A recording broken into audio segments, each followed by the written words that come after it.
السلام عليكم. تعال اقول لك، حسام حسن النهارده بيتعين مدير فني لمنتخب مصر. كل الناس كانت بتتكلم ان حسام حسن لازم يمسك منتخب مصر. في ناس جوه اتحاد الكوره عامله مشاكل عشان حسام حسن ما يبقاش المدير الفني للمنتخب، لان قلنا قبل كده وهنفضل نقولها، ده كلام مش على هواهم. كلنا عارفين المشاكل بتاع الكابتن حسام حسن، هو ما بيحبش الحال المائي، بشويه مشاكل بيقعد يعلي صوته.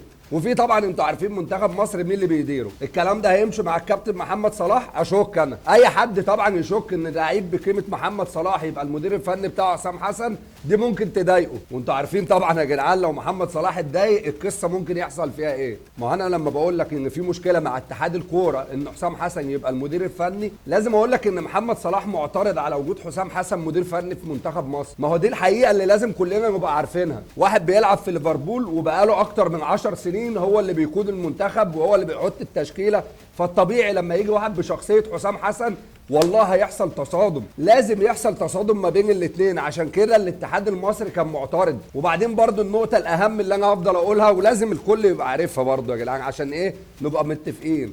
السمسره، العمله الصعبه دي بيعرفوا الناس في اتحاد الكوره يعرفوا يطلعوا منها سبوبه. النهارده لما حسام حسن هيطلع يقول لك انا باخد 100,000 200,000 في الشهر مع منتخب مصر، هيبقى الموضوع معروف ما فيهاش كلام. عشان كده انا على طول كنت بستغرب زي حال الناس اللي في الشارع، هو ليه ما بيتمش طرح اسم حسام حسن مع منتخب مصر؟ والنهارده اللي حصل في الاجتماع مع حسام حسن وزير الشباب والرياضه هي النقطة كلها على ازاي يتعاملوا مع محمد صلاح. أول مرة بتفق مع وزارة الشباب والرياضة إن هي تاخد قرار إن هم يجيبوا مدير فني مصري. ما احنا يا جماعة ما عملناش حاجة مع أي مدير فني أجنبي، عايزين واحد بيلعب كورة قوية وكورة هجومية، وواحد مدير فني يبقى هو اللي بياخد القرارات من على الخط، مش لعيب كورة.